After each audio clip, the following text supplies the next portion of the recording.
Before 1914, the cigarette was widely considered the vice of the underclass, a dirty habit associated with criminals, foreigners, and rogues. Influential business titans like Henry Ford actively campaigned against it. Between 1895 and 1921, 50 separate American states actually banned cigarette sales. But just a few years later, the cigarette exploded in popularity, transforming from a pariah's habit into a national symbol of patriotism and masculinity. How did a banned fringe product take over the globe? It has everything to do with war. Today, we are looking at how the world's militaries briefly became the largest drug cartels on Earth, and how ruthless corporate marketing turned global conflict into the ultimate business opportunity. When World War I broke out, military commanders realized that nicotine was highly effective at calming the shattered nerves of soldiers facing the daily horrors of trench warfare. Because they were small, compact, and easy to transport, cigarettes were logistically superior to pipes or cigars. Militaries began packing cigarettes directly into the daily combat rations. U.S. General John Pershing famously declared that to win the war, the Army needed tobacco as much as it needed bullets.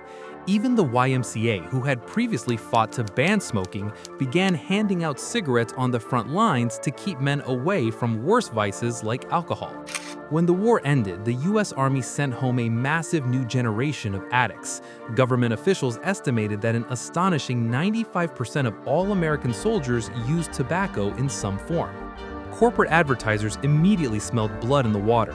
Just 2 months after the end of hostilities, companies like Chesterfield launched aggressive ad campaigns featuring proud servicemen, deliberately linking their product to freedom, democracy, and duty. In Britain, the manufacturer Wills gamified the addiction by including collectible trading cards in their packs. The cigarette had officially been rebranded from an effeminate vice into the ultimate symbol of American masculinity. If World War I planted the seed, World War II strapped a rocket to the industry. While only 7.5 billion cigarettes were shipped abroad in the First War, that number skyrocketed to 92 billion per year during World War II. Brands brilliantly exploited the conflict. Lucky Strike claimed they changed their packaging from green to white to save copper for the war effort. It was a masterful marketing lie. Their ink used chromium. They just wanted a sleeker package. But the true global takeover happened after the war. Under the Marshall Plan, a staggering 4.4% of all products shipped to rebuild Europe were tobacco-based. The U.S. government bought up excess supply from the powerful Southern tobacco lobby and shipped it overseas for free. Lawmakers explicitly hoped these luxury goods would soften post-war living standards and stall ideologies antagonistic to democracy. While this helped cement the habit, it devastated local economies like Greece, whose domestic trade was undercut by subsidized American imports.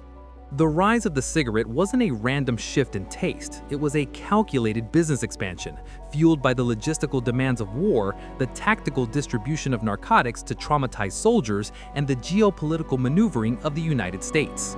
The cigarette burned brightest in the twilight of war, proving that global conflict can occasionally forge the ultimate corporate empire.